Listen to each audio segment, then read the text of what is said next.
আলাইকুম সালাতুন ইয়া রাসূলুল্লাহ আলাইকুম সালামুন ইয়া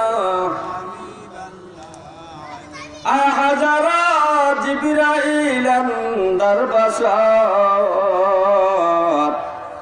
বাহারে হক সুয়ে গরিবা এক নজর সালাতুন ইয়া রাসূলুল্লাহ সালামুন ইয়া হাবিবাল্লাহ আলাইকুম সালাতুন ইয়া রাসূলুল্লাহ আলাইকুম সালামুন ইয়া। হে আমার ভাই, যে কথা বলতেছিলাম, এই গুনাহগার ব্যক্তির আত্মা দেহ থেকে বাইর হইতে চায় না, তখন আজরাইল জোর করে বাহির করার জন্য চেষ্টা করে। কিতাবের মধ্যে উল্লেখ আছে প্রত্যেকটা মানুষের রুহু,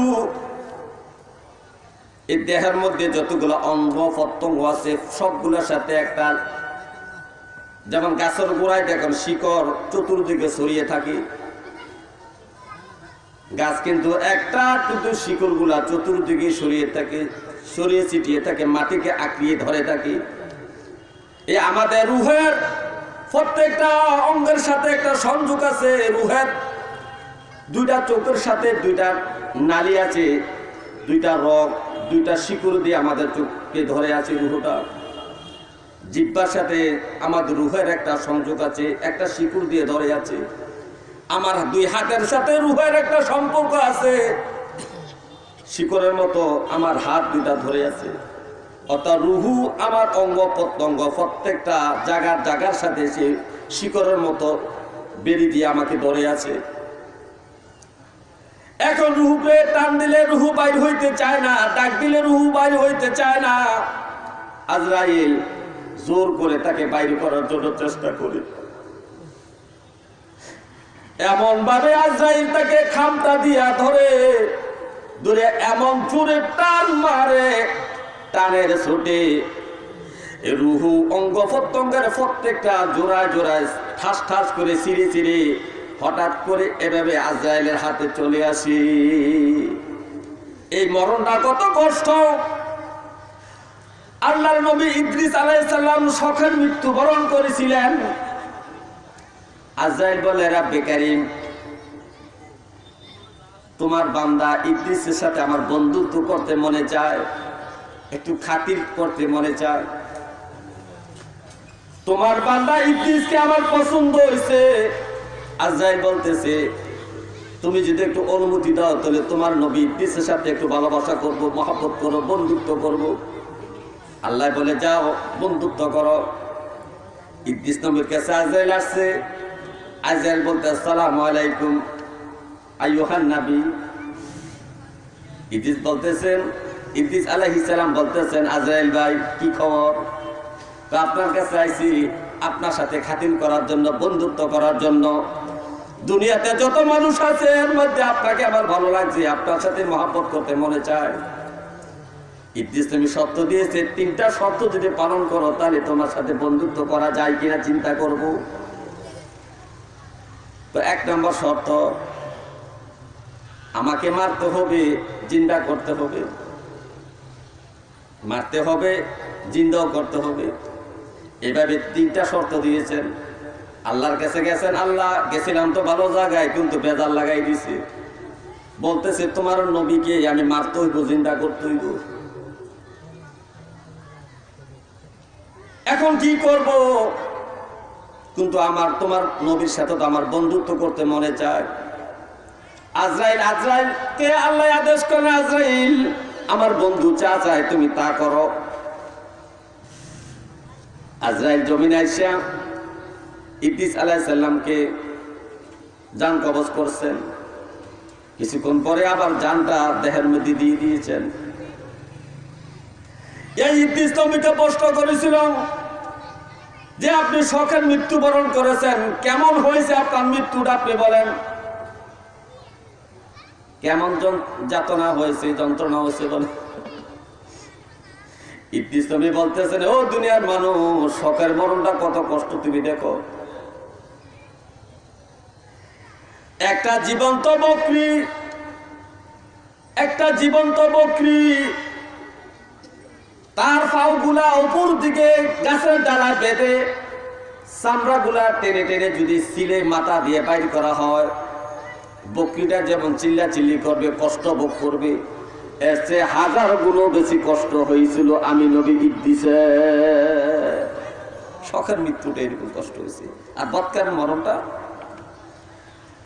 এই বৎকারের রুহুটা যখন টান দিয়া বাহির করলেন, ওই দুর্গন্ধযুক্ত রুমালের মধ্যে নিছে, আর আযাবের ফেরেশতারা এটা কিনে আসমানে দিকে উঠতেছে। প্রথম আসমানে গেছেন, দরজা খোলে না, দরজা খোলে না। বলতেছে দালান, বলতেছে বৎকাররা, আমি প্রথম আসমানে দরজা দিয়া 7 আসমানের উপরে উঠতে পারবে না। 7 আসমানের উপরে উঠতে পারবে একমাত্র নেককারের আত্মা। সুতরাং এই আত্মাকে উপরে উঠতে দিব না, দরজা খুলব না। এই বৎকার আত্মাটাকে জমিনে পাঠাইয়া দাও। নেককারের আত্মা কিন্তু প্রথম আসমান, দ্বিতীয়, তৃতীয়, চতুর্থ, পঞ্চম, সপ্তম আসমানে চলে যায়। আর আল্লাহ হুকুম করে আমার বান্দাকে ইল্লিনের মধ্যে স্থাপন করো। আর বৎকারের আত্মা প্রথম আসমানে আটকায়া যায়, দ্বিতীয় আসমান, তৃতীয় আসমান, চতুর্থ, পঞ্চম, সপ্তম আসমানে যাইতে পারে না, প্রথম আসমানে আটকিয়ে যায়।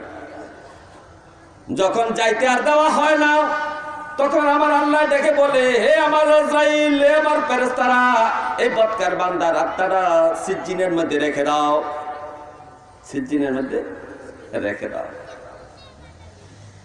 তাহলে মরণও শান্তি আছে, মরণও কষ্ট আছে। হে আমার ভাইও, গভীর মনোযোগ।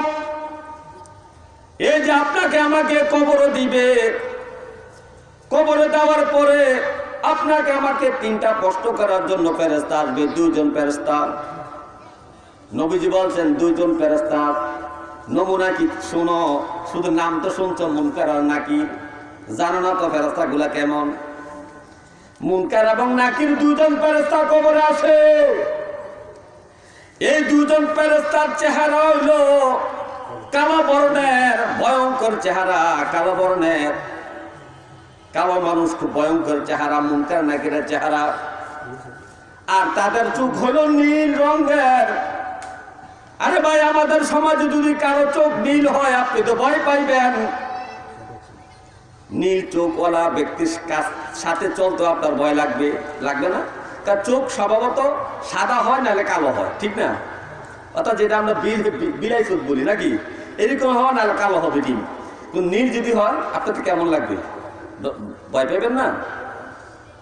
নবী বলছেন নীল চক্ষুধারী 2 জন ফেরেশতা কবর আসবে এবং তাদের চেহারা বিটকুটে কালো। এই 2 জন ফেরেশতা কবরে আসবে। এই কবরের হাদিসগুলা একত্র করলে যে সারমর্ম দাঁড়ায়, সেই সারমর্মটাই আপনাদের কাছে বলতেছি, যত সময় সঙ্গ করে নাও। হাদিসটা বলা সম্ভব হচ্ছে না। হযরত বারা ইবনে আজিব রাদিয়াল্লাহু তাআলা আনহু হাদিসটা বর্ণনা করেন, এবং এই হাদিসের সাথে অন্যান্য হাদিসের যে সারমর্ম দাঁড়ায় সেটা হলো এইরকম। কবরে আল্লাহর এই বান্দাদেরকে রেখে আসার পরে যখন মাটি দেওয়া হয়, মাটি দিয়ে যখন 40 হাত দূরে সরে আসার জন্য আপনারা সবার রওনা দেন, নবীজি বলছেন তোমরা যে চলে আসো কবরের কাছ থেকে, যে জুতার আওয়াজ হয়, পায়ের মাটি, পায়ের পাও দিয়া যে মাটির মধ্যে তোমরা ফাড়া দাও, ফাড়ার আওয়াজটা সব কবর থেকে মুর্দা শুনতে পায়, কবর থেকে শুনতে পায়। যখন 40 হাত চলে আসো, তখন ফেরেশতা চলে আসে।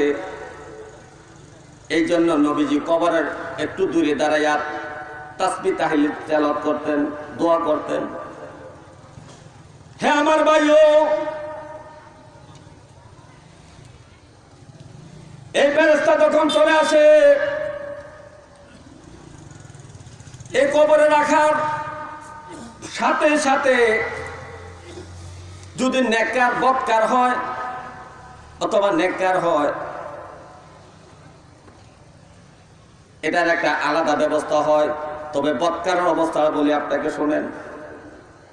গুনাহগার ব্যক্তি, গুনাহ আছে তার, কিন্তু আযাবের ফেরেশতা আযাব দেওয়ার জন্য কবরে আযাব দেওয়ার জন্য যখন মাথার দিক দিয়া ফেরেশতা আসতে চায়, ফেরেশতার কাছ মাথার কাছ দিয়ে একদম ফেরেশতা দাঁড়ায় যায়, রহমতের ফেরেশতা বলতেছে এই দিক দিয়া আল্লাহর বান্দাকে আযাব দেওয়া যাবে না, মাথার দিক দিয়ে আযাব দেওয়া যাবে না। আযাবের ফেরেশতা প্রশ্ন করে কেন আযাব দেওয়া যাবে না মাথার দিক দিয়ে? ও এই যে আযাবের ফেরেশতা শোনো, আল্লাহর বান্দা 5 ওয়াক্ত নামাজ পড়তো, এই মাথাটা দিয়ে আল্লাহকে সাজদা করতো, সুতরাং আমি নামাজ এদিক দিয়ে দাঁড়াইলাম, আমি সাজদা এদিক দিয়ে দাঁড়াইলাম, রহমতের ফেরেশতা হয়ে এই দিক দিয়ে আযাব দেওয়া যাবে না। ফেরেশতা ডান দিক দিয়া যায়, আযাবের ফেরেশতা আযাব দেওয়ার জন্য ডান দিক দিয়া আসতে লাগলেন। একজন রহমতের ফেরেশতা দাঁড়ায়, সে হলো রোজার রহমত, রোজার রহমত নামক ফেরেশতা। দ্বারা বলতেছে না ডান দিক দিয়ে আযাব দেওয়া যাবে না, আমিও হইলাম এই বান্দা রোজা রাখছি, এই রোজার যে সব হয়েছে সবের বিনিময়ে আমাকে আল্লাহ রহমতের ফেরেশতা বানাইয়া তার বন্ধু বানাইয়া কবরে ফাটাইছে, এই দিকে আযাব দেওয়া যাবে না। তখন বাম দিক দিয়ে যায়, বাম দিক দিয়ে গেলে বাম দিক দিয়ে একজন বন্ধু দাঁড়াইয়া যান। ওই যে আপনি জাকাত দিয়েছেন, জাকাত দেওয়ার কারণে, দান সদকা করার কারণে এর বিনিময়ে যত সব হয়েছে সবগুলা দিয়ে আল্লাহ একটা রহমতের ফেরেশতা বানাইয়া বন্ধু বানাইয়া আপনার কবরে ফাটাইয়া দেয়। বাম দিয়ে আযাব দেওয়া যায় না। ফেরেশতার শেষ পর্যন্ত পায়ের কাছ দিক দিয়ে যায় আযাব দেওয়ার জন্য। ফেরেশতা পায়ের কাছ দিক দিয়ে যাওয়ার পরে ফেরেশতা পায়ের কাছে বান্দার ওই লাশের পায়ের কাছ থেকে একটা রহমতের ফেরেশতা দাঁড়ায় বলতেছে না না, আমার বন্ধুকে এই পায়ের দিক দিয়ে আযাব দেওয়া যাবে না। তো কেন দেওয়া যাবে না?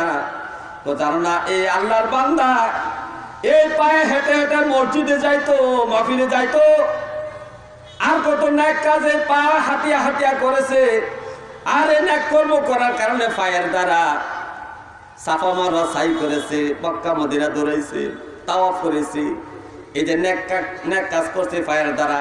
সুতরাং এর বিনিময়ে আল্লাহ নূর দিয়েছে, ওই নূরগুলা দিয়া নূরগুলা দিয়া আল্লাহ একদম রহমতের ফেরেশতা বানায়া আমাকে এই জায়গায় পাঠাইছে যেন আল্লাহর বান্দাকে পায়ের দিক দিয়ে আযাব দেওয়া না যায়। এভাবে আযাবের ফেরেশতা আসে, শেষ পর্যন্ত আযাবের ফেরেশতারা দূরে চলে যায়। ওই যে মুনকার নাকির নীল চক্ষুওয়ালা কালো বর্ণের দুজন ফেরেশতা প্রশ্ন করে মান রব্বুকা, তাকে দাঁত বসায়, কবর থেকে বসায়, হাদিসে আছে বসায়, বলে মান রব্বুকা। ব্যক্তিরা যদি নামাজি হয় কি উত্তর দেয় জানেননি? মান রব্বুকা প্রশ্ন করছে, সে উত্তর দেয় বসিয়ে বলতেছিস, চতুর্দিকে তাকায় দেখতেছিস সূর্য ডুবন্ত অবস্থায়। সূর্য ডুবন্ত অবস্থায় কোন সময় এটা বলেন তো? আসরের সময়। নামাজি ব্যক্তি, আল্লাহওয়ালা ব্যক্তি যদি হয়, লাশটা যখন বসায় তখন চতুর্দিকে তাকায় বলে এমনি আমারে কি প্রশ্ন করছো, নামাজের সময় চলে যাচ্ছে, দূরে সরে যাও, আমি নামাজটা পড়ে নেই, আমি নামাজটা পড়ে নেই। কিতাবের কথা বলতেছি। ফেরেশতারা বলতেছে এরে আল্লাহর বান্দা, নামাজ আর তোমার পড়া লাগবে না, তুমি কবর দেশে চলে আসছো, তুমি মনে করছো দুনিয়ায় রইছো, না না দুনিয়া না, তুমি কবরে চলে আসছো, নামাজ পড়া তোমার লাগবে না। ফেরেশতা প্রশ্ন করে মান রব্বুকা, তোমার রব কি? এক বাক্য উত্তর দিয়া দেয় রব্বি আল্লাহ, রব হইল আমার আল্লাহ। তোমার দিন কি? বলে দিনই আল ইসলাম, শান্তির ধর্ম হলো আমার ধর্ম ছিল। ওই যে মান হাজা রাজুলুন বুইসা ফিকুম, ওই যে ব্যক্তিটাকে দেখো, তাকে তার সম্পর্কে তোমার কি ধারণা?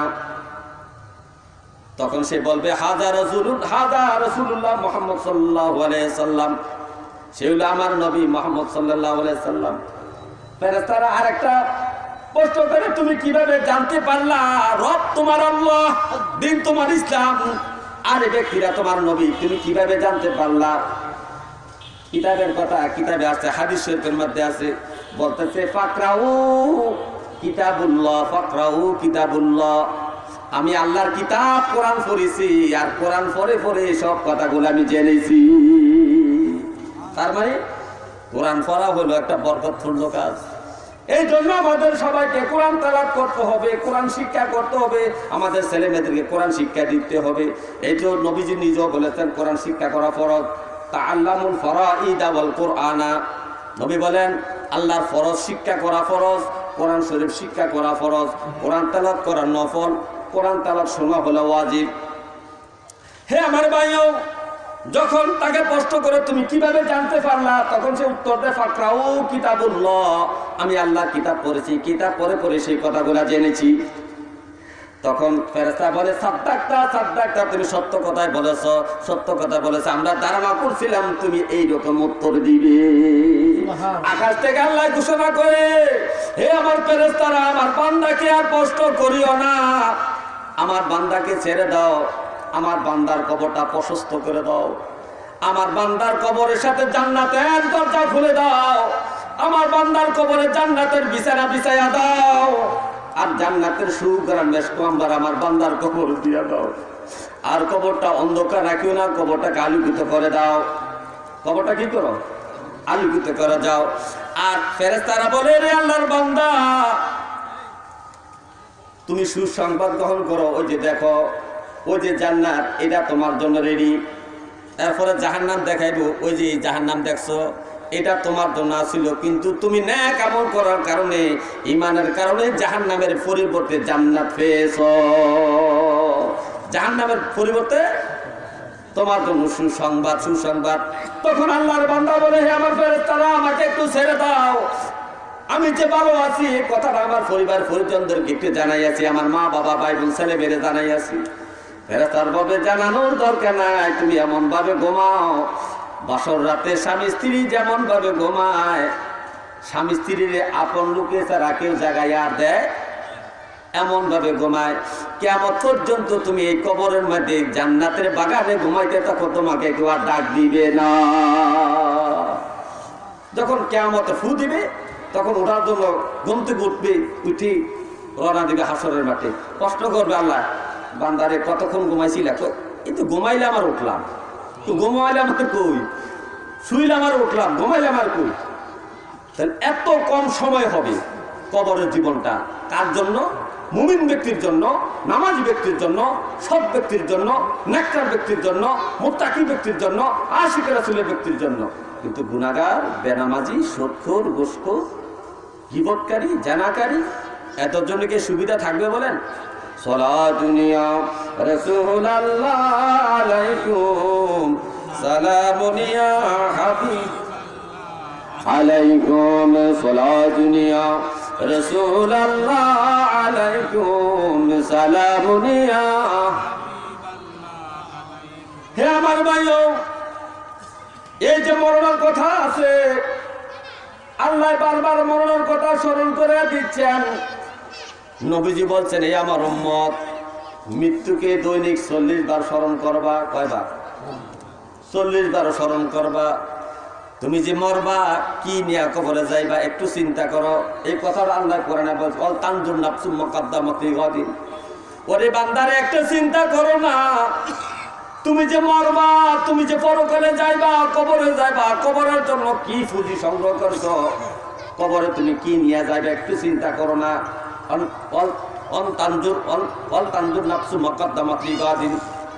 একটু চিন্তা করো না, একটু ভাবো না, তুমি পরকালে কি নিয়ে যাচ্ছ।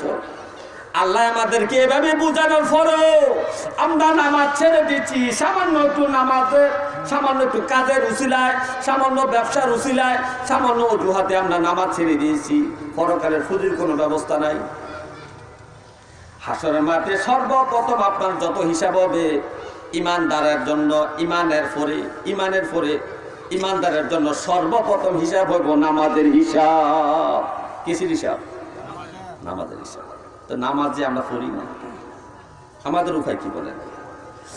নামাজি ব্যক্তির জন্য যতগুলা পুরস্কার আছে, এর মধ্যে একটা পুরস্কার হলো দিকাল মাউত। নবীজি বলছেন, যে ব্যক্তি 5 ওয়াক্ত নামাজ পড়বে, নামাজি ব্যক্তির জন্য 5টা পুরস্কার, এর মধ্যে একটা পুরস্কার হলো দিকাল মাউত। সহজভাবে মরণ হবে। কিভাবে? আনন্দভাবে, সহজভাবে মরণ হবে। ফুর্তিতে আপনি মরবেন। ওই যে আল্লাহর বান্দা বলছিল, আজরাইল ভাই, আমি যে আপনার অপেক্ষায় ছিলাম। আপনি দেখলে আজরাইল বলবেন, আজরাইল ভাই, আমি আপনার অপেক্ষায় ছিলাম, আমি কখন আমার মালিকের দিদারে যাব, আমার মালিকের সান্নিধ্যে যাব। আর নবীর কত সত্য প্রমাণিত হয়ে যাবে তখনই, যখন আপনি নামাজি হয়ে যাবেন আর আজরাইল আসবে আর নবী বলছেন মুমিনের জন্য মরণ হলো গিফট, মুমিনের জন্য মরণ হলো গিফট, উপহার স্বরূপ। সালাতুন ইয়া রাসূলুল্লাহ আলাইকুম, সালামুন ইয়া আলাইকুম, সালাতুন ইয়া রাসূলুল্লাহ আলাইকুম, সালামুন ইয়া। আম্মা জান আয়েশা বলতেছেন, হে দুনিয়ার মানুষ শোনো, আমার কাছে একটা ইহুদি মহিলা আসতো, আসিয়া বলতো কবরের পরীক্ষা সম্পর্কে আপনি জানেননি। আম্মা জান আয়েশা এই কথা শুনে আশ্চর্য হয়ে গেলেন, কবরে আবার কিসের পরীক্ষা? পরীক্ষা তো দুনিয়ায় সুখ দুঃখের পরীক্ষা, হাসি কান্নার পরীক্ষা, দুঃখ বেদনার পরীক্ষা দুনিয়ায়, কবরে আবার কিসের পরীক্ষা? এই ইহুদি মহিলার কথা শুনিয়া আম্মা জান আয়েশা আশ্চর্য হয়ে গেলেন। আশ্চর্য হইয়া যখন নবীজি ঘরে আসলেন, নবীকে প্রশ্ন করিয়া, রাসূলুল্লাহ ইহুদি মহিলা বলছে কবরে নাকি পরীক্ষা হবে। নবীজি বলছেন, হে আয়েশা, ইহুদি মহিলা যা বলছে তা সত্য, কবরে অবশ্যই পরীক্ষা হবে, কবরে অবশ্যই পরীক্ষা হবে। পরীক্ষা কি? 3টা প্রশ্নের পরীক্ষা। কটা প্রশ্নের? 3টা প্রশ্নের পরীক্ষা কবরে হবে, কবরে 3টা প্রশ্নের পরীক্ষা হবে। আর এই 3টা প্রশ্ন আপনাকে আমাকে জানিয়ে দেওয়া হয়েছে। এই প্রশ্ন জানার পরও যদি আপনি কবরের পরীক্ষা পাসটা করতে পারেন, আপনার মতো কবর পড়া আল্লাহর সৃষ্টি জগতে কেউ নাই। কবরে 3 প্রশ্ন হবে, হাসর মাঠে কিন্তু 5টা প্রশ্ন হবে। হাসর কটা প্রশ্ন? কবরে সময় সংকীর্ণ, আজানও দিয়ে যাবে। হাসরের মাঠে 5টা প্রশ্ন বলে শেষ করে দিচ্ছি, 5 মিনিটে বলবো। নবীজি বলেন, লা তাজুলা কদামা ইবনে আদম, লা তাজুলা কদামা ইবনে আদম। হাসর মাঠে আল্লাহর একটা বান্দাও তার পাও এদিক সেদিক নড়াচড়া করতে পারবে না। হাত্তা ইউসআলা খামসিন, 5টা প্রশ্নের উত্তর না দেওয়া পর্যন্ত, 5টা প্রশ্নের উত্তর দেওয়া না পর্যন্ত। নবী বলেন, 1 নম্বর প্রশ্ন আল্লাহ করবে, কবরের প্রশ্ন ফেরেশতারা করবে, হাসরের প্রশ্ন আল্লাহ করবে। কবরের প্রশ্ন ফেরেশতা করবে, হাসরের প্রশ্ন কি করবে বলেন? আল্লাহ করবে। কবরের ফেরেশতার প্রশ্ন, হাসরে আল্লাহর প্রশ্ন। কবরের 3টা প্রশ্ন যেমন গুরুত্ব, এর চেয়ে বেশি গুরুত্ব হলো আল্লাহর 5টা প্রশ্নের। আল্লাহ 1 নম্বর প্রশ্ন করবে, বান্দা তোরে যে আমি জন্ম থেকে মৃত্যু পর্যন্ত 60, 70, 80, 190, 110, 20, 30 বছর হায়াত দিয়েছিলাম, বান্দা তোরতে বলছিলাম পরকালের জন্য কিছু পুঁজি সংগ্রহ করে আনিস। এই যে 60, 70 বছর হায়াত তুই কি করছো দেখতে হিসাব দে, কি কি কর্ম করছো একটি হিসাব দাও। আপনি হিসাব দিতে বাধ্য, হিসাব দিবেন। আপনার এই 70 বছরের একটা ভিডিও, 80 বছর, 110 বছরের একটা ভিডিও আল্লাহর কাছে আছে। আপনি যখন গরমিল করতে যাবেন বর্ণনা দিতে গিয়ে, তখন আল্লাহ তাআলা ভিডিও চাইরা আপনাকে দেখাই দিবে, বান্দা তুই 100 বছর ধরে এই ঘটনাগুলা করছো। 1 সেকেন্ডের জন্য ভিডিও বন্ধ নাই। দুনিয়ার ভিডিও, এই যে মোবাইলের ভিডিও তো একটু পরে বন্ধ, চোখের ভিডিও বন্ধ। মোবাইলে আর ভিডিও চলে? কিছু দেখা যায়? চোখ খুললে চোখের ভিডিও বন্ধ হয়, মোবাইলের ভিডিও বন্ধ হয়। কিন্তু আল্লাহ তাআলা এমন ভিডিও সেট করেছেন, আপনার মৃত্যু পর্যন্ত, জন্ম থেকে মৃত্যু পর্যন্ত ভিডিও 1 সেকেন্ডের জন্য বন্ধ হবে না। এই পুরো জিন্দেগির হিসাব দিতে হবে। 2 নম্বর প্রশ্ন, বান্দারে তোর যে আমি একটু যৌবন দিয়েছিলাম, 12 বছর থেকে 40 বছর পর্যন্ত তোর যৌবনের একটা ধাপ ছিল। তখন তোর শরীরে রক্ত গরম ছিল, তখন ইচ্ছা যা মনে চায় তাই করতে পারছো। ঝগড়া ফসাদ, মারামারি, কাটাকাটি, যুদ্ধের জন্য, জেহাদের জন্য অনেক কিছু তুমি করতে পারছো। এমন একটা শক্তি তোমারে দিয়েছিলাম। বান্দারে বিশেষ করে তোমার এই যৌবন কালটা কিভাবে অতিবাহিত করেছো আমার কাছে একটি হিসাব দাও। 3 নম্বর প্রশ্ন হলো, হে আমার বান্দা, এই যে ৭৭ বছর তুমি জিন্দিগি করছো পৃথিবীর মধ্যে, এই যে কামাই রুজি করেছো, আয় উন্নতি করেছো, টাকা পয়সা কামাই করেছো, চাকরি বাকরি করেছো, জায়গা জমি কিনেছো, বিদেশ করেছো, জায়গা জমি ব্যবসা বাণিজ্য যত কর্ম করে যত টাকা পয়সা কামাই করেছো সব কিছুর উপরে হিসাব দাও। টাকাগুলা হালাল পথে কয় টাকা কামাই করছো, হারাম পথে কয় টাকা কামাই করেছো, হালাল টাকা কয় টাকা, সুদের টাকা কয় পরিমাণ, ঘুষের টাকা কি পরিমাণ, দালালির টাকা কি পরিমাণ, অন্যের হক বাইরা কত টাকা কামাই করছো, সব কামাই একটা হিসাব দিয়া দাও। আল্লাহু আকবার বলে।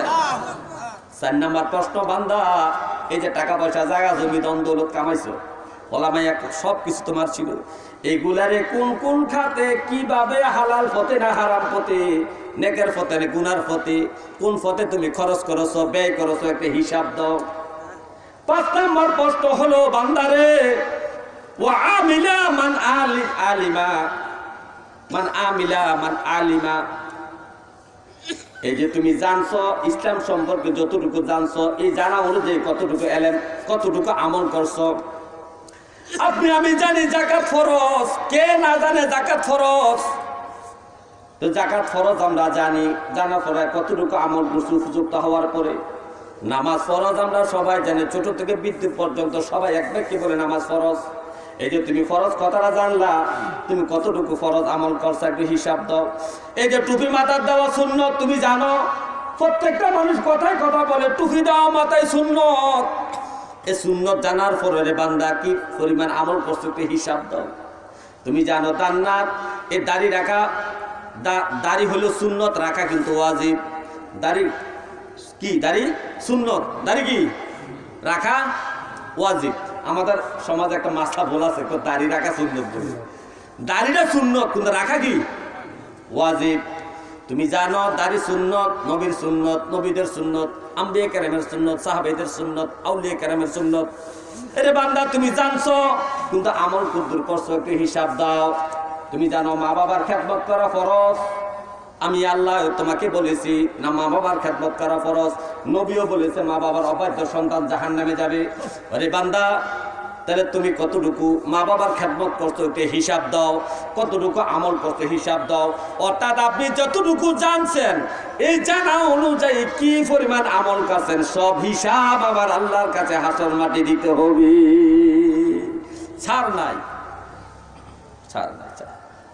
এর জন্য অনুরোধ করবো বাবা, মৃত্যুর আগে মৃত্যুর প্রস্তুতি নেন, মৃত্যুর আগে মৃত্যুর প্রস্তুতি নেন। কবরে কি নিয়ে যাবেন এতটুকু ভাবেন। মৃত্যুর পরে আপনার জন্য নেক হইতেও পারে, না হইতে পারে। আল্লাহ রাসূল বলছেন মৃত্যু ব্যক্তি শুধু 3টা নেকের রাস্তা খোলাতে আর সব কাটা, সব কি কাটা দেয়।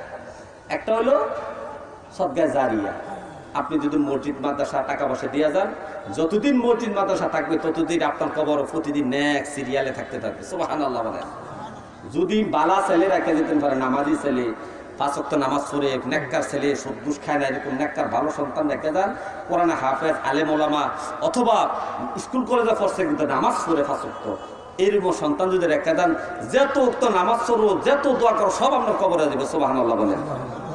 3 নম্বর, আপনি যদি কারো ভালো এলেম শিখাই দিতে পারেন, উপকারী এলেম, মাদ্রাসা শিক্ষা, কোরআন শিক্ষা, এগুলা শিক্ষা দিয়ে যেতে পারেন, ভালো একটা আমল শিক্ষা দিলেন। এখন বলেন ভাই তুমি যখন পানি খাইবা 3 চুমুকে খাই, ওটা নবীর সুন্নাত, এটা আপনি শিখাই দিচ্ছেন তারে, এটা ভালো এলেম না? এরকম এলেম যদি শিখাই দেন আর সেই ব্যক্তিরা যদি আমলটা যতদিন করবো এতদিন আপনার কবরও আপনি এই সবটা পৌঁছাই যাবো। এই যে আমি ওয়াজ করতেছি, যদি এখন ভালো কথা কেউ শিখে তাহলে যারা আমল করবো এর থেকে সব আমি গুনাহগারও পাইব, আমার মরার পর আমার কবরে এই সবগুলা দেব। এই হলো উপকারী এলেম। এই 3টা এলেম, এই 3টা সদকা জারিয়া, এই 3টা রাস্তা ছাড়া মৃত্যু ব্যক্তির আর কোনো নেক যাওয়ার, কবরে যাওয়ার কোনো ব্যবস্থা নাই। এই জন্য আপনার কাছে অনুরোধ করব ভাই, মরার আগে কবরে ফুজি করে কবরে যান। ফুজি না ছাড়া কবরে যান না। ফুজি ছাড়া বাড়া ছাড়া যদি ডাকা রওনা দেন, ডাকা যাইতে পারবেন না। ফুজি ছাড়া কবরে গেলে জান্নাতে যেতে পারবেন না। আল্লাহ তাআলা এতটুকু বোঝার মতো সবাইকে তৌফিক দাও, আমাকেও সেই আমলটুকু করার তৌফিক দাও। ওয়া আখিরি দাওয়ানা আনিল হামদুলিল্লাহি রাব্বিল আলামিন। আসসালামু আলাইকুম ওয়া রাহমাতুল্লাহি ওয়া বারাকাতুহু।